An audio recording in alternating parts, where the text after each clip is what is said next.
Morning, everybody. Welcome. Bye week here for the Flames as Liberty gets to bye week a little later in the season. 2 more home games left. Louisiana-Lafayette, ranked Raging Cajuns team coming to Lynchburg next Saturday, and then Army after that. Coach Freeze joining us here, coaches. You look at the last 2 games and preparation for those. Have you been preparing for those 2 yet, or is this more of a self-assessment type week? No, we've gone out to the last 2 days and worked on Lafayette. We are excited about the last 2 games. I wish that it's 2 great games to have here at Williams Stadium, and I wish the students were going to be around. We got to figure out a way to try to hold on to them to stay for this top 25 team coming to town. We could use them for sure in both, but I know we probably won't keep them here for Thanksgiving week with them being out, but would love to have them here and stay for the Lafayette game for sure. So, man, 2 great opportunities. I told our kids this week that, I've said all along since I came here is let's compete to be bowl eligible and then find a way to compete in all the games, and I think we've done that. And we're sitting here bowl eligible. Do I wish we would have won a few more? Yes. And, watching the Ole Miss tape, we should have been in that game. I don't know if we'd have won it, but we should have been right in it and against the top 15 team. So I'm proud of the effort, but we've got to learn when you're playing a superior team, the margin of error is so small to be able to have a chance to win it. We can't make the mistakes that we've made in really the Syracuse and the Ole Miss game, and I think that's going to be the same case against Lafayette and Army. We can't. We've got to, when we have a chance to make a play or prevent an explosive play, or we've got to get those done. And so anyway, we're excited about the last 2 games, and hopefully our fans are, and we got a chance to certainly finish the regular season on a high note and hopefully get us a good bowl game somewhere. Those explosive plays you talk about on the defensive end or defensive side, was that more a credit to Ole Miss, or was it a lack of execution from your team, or just a bad formation to be in? Yeah, some of both. I mean, Ole Miss is good, and they got explosive players, and they catch you in the wrong look, and you get in a one-on-one with those guys that can run like 10 and 5 and 13 could. It's a tough matchup, and you got to, it kind of started off in it was really a bad way to start for us because we were concerned that we couldn't stop the run because I think their running backs are really, really good. And they popped that long run on us, so that made us even more think so. Well, dang, if we didn't really stop the run after that, and we probably should have just stuck with, trying to fit the box up with our normal fits and not adding an extra guy where we're vulnerable to some of those explosives. Because the second half we didn't, and we really limited the explosive plays, and we stopped the run. So, dang, I wish we would have maybe done that earlier. But again, we were concerned going in, and they popped that first run, and that sure made us concerned. But in the second half, I thought our defense played incredible. Thought our offense did too, other than just didn't make the plays when we had to. Go to Ed Lane from the Fast Lane, CBS Sports.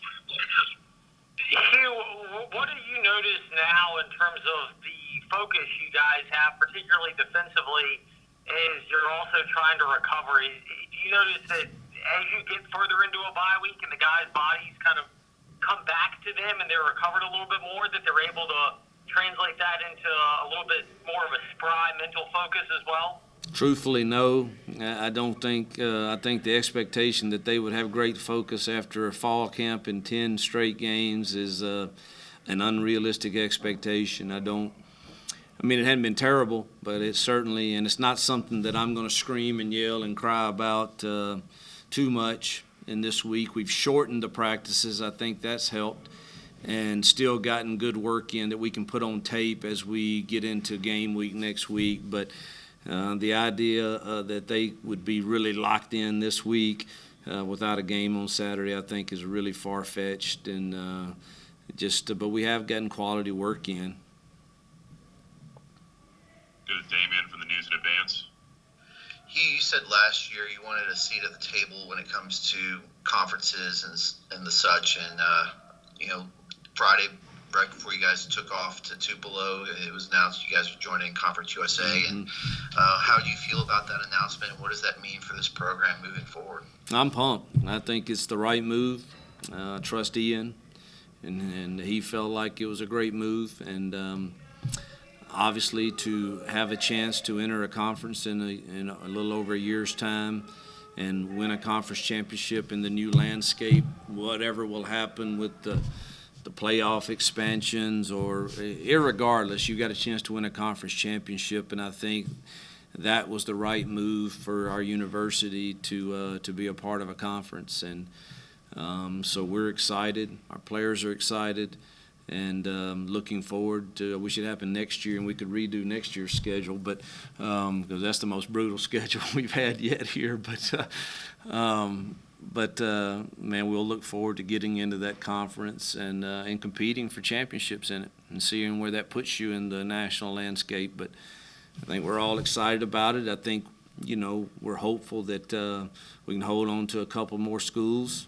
I hadn't heard what the latest is on that. Y'all probably know more than I do on where that stands. But irregardless, we're excited to be members of Conference USA in a little short time. Well, Coach, they're still members as of right now, so that's a good thing. It's a good thing.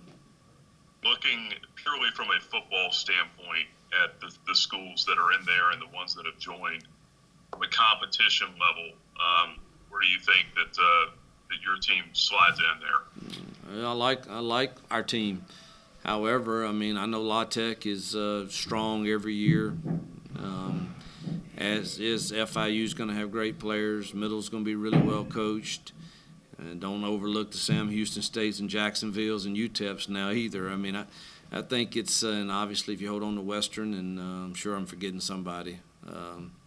Don't know a lot about New Mexico State, but I know that there's a lot of those schools that are in areas where you have access to really good players, and really good players usually make really good coaches. So it'd be a good test, but I don't see that we're overwhelmed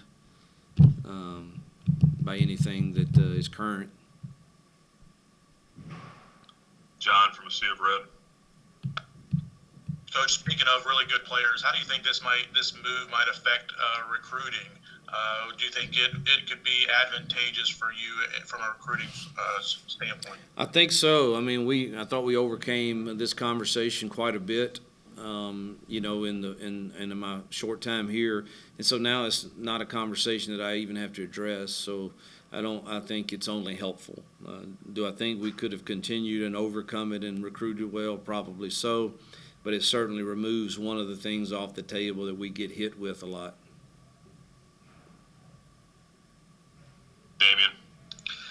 Hugh, speaking of future schedules, now that you have, however many conference games that they're going to put on the schedule, are you going to be in talks with Ian about, those future schedules and contracts that you have and say, we'd like to keep this team in for this particular year, or have however many Power 5s, G5s, FCS that you want on the schedule, so that way you can have a more balanced traditional schedule for a group of 5 team? Yeah, that conversation has absolutely already occurred.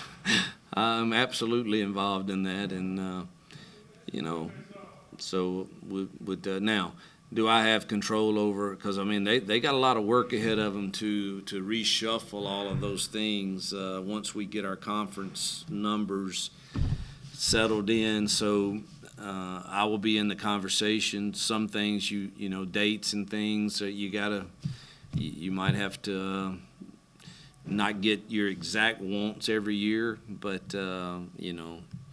I think we're all on the same page that however many, I guess currently we would be having 8 conference games as is sitting here today. So you got 4 left. I'd like a FCS opponent and 2 group of 5s and 1 Power 5, but I understand that there's going to be some years we probably have to play 2 Power 5s, and I'm okay with that. from a scheduling standpoint, it's a lot different when you're playing the same teams every year as opposed to what you're doing now. Do you see that as more of an advantage or even a disadvantage with coaches being able to get more familiar with your team, but then I guess you get more familiar with theirs too, if that makes sense? Yeah, I don't see it either way. This happens in conference play everywhere I've been. So, and everywhere I've been before we were in a conference, and I didn't think it was a negative. Probably not a great advantage either, because staffs are constantly changing, players are constantly changing. So I just know I like the consistency of it, and you get to develop some relationships and some competitive games with teams that are now in your conference, and you're playing for something every week. It's on the line, It's like this game really matters, and we've been able to convince our kids of that here too. But it's certainly matters when you're playing those conference games.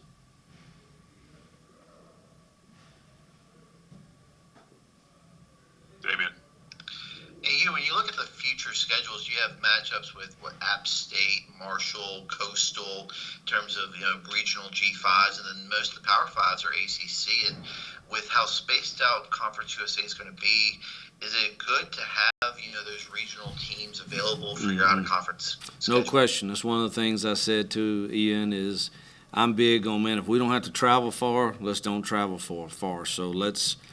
Those shorter flights or those bus drives where you can rest, because you can't control the conference. But, man, if there's any way possible, let's keep, our group of 5, FCS, Power 5, let's keep them on this eastern seaboard here.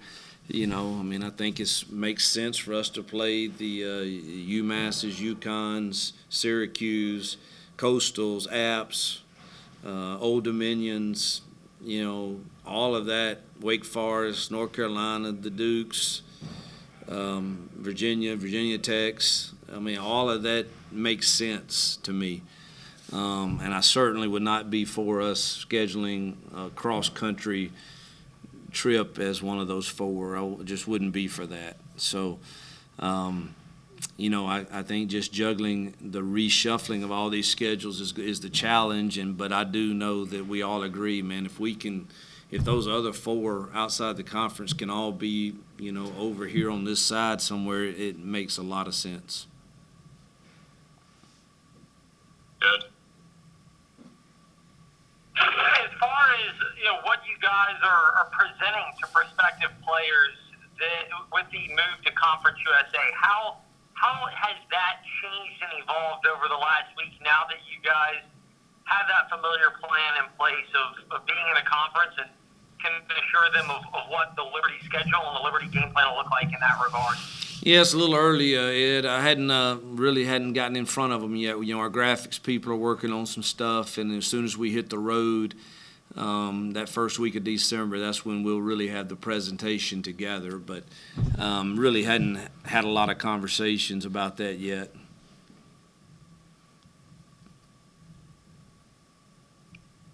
Coach, I know Malik was added to as a semifinalist for the Davey O'Brien Award. Big honor for him to be in the mix there. But what do you want to see from him over these next couple of ball games to finish out the regular year and then even the bowl game? Yeah, really just taking care of the ball and making sure it comes out on time. And if he needs to stand in there and take a hit to deliver a throw, to do those things, he's going to be Malik Willis at the end of the day and make some crazy good plays.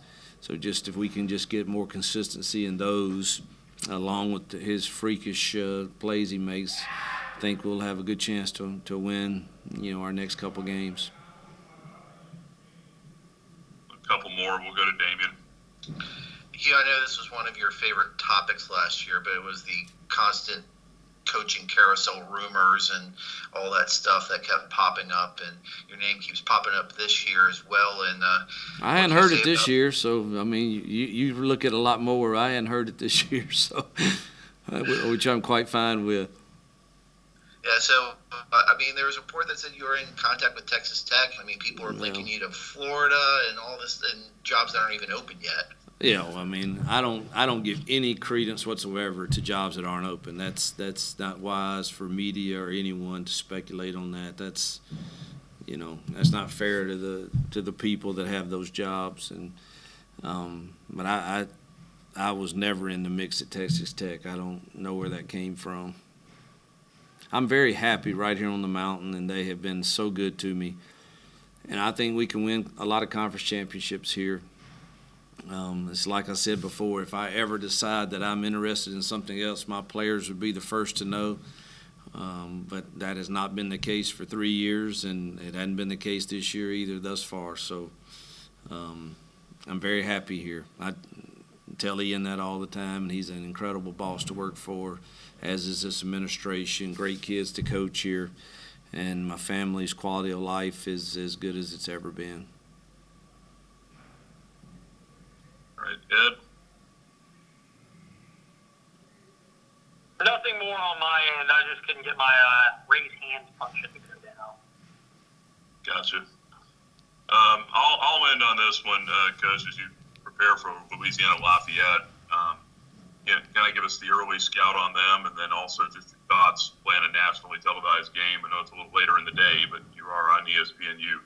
No, I love that. I love any time we can get our program, particularly at home, on national TV. I think it's it just helps expand our brand.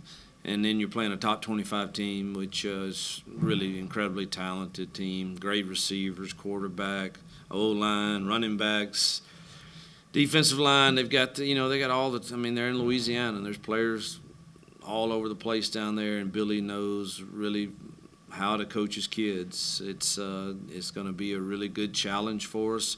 But we're bowl eligible, and I think those are exciting for us as coaches and players to measure ourselves, and we got to find a way to make those plays that give us a chance to win these type games. So excited again. Wish our student body would be normal.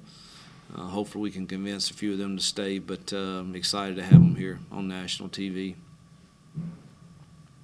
Good stuff, Coach. Appreciate the time, Yep. and enjoy the rest of the bye week. Hopefully you can get a little golf in too.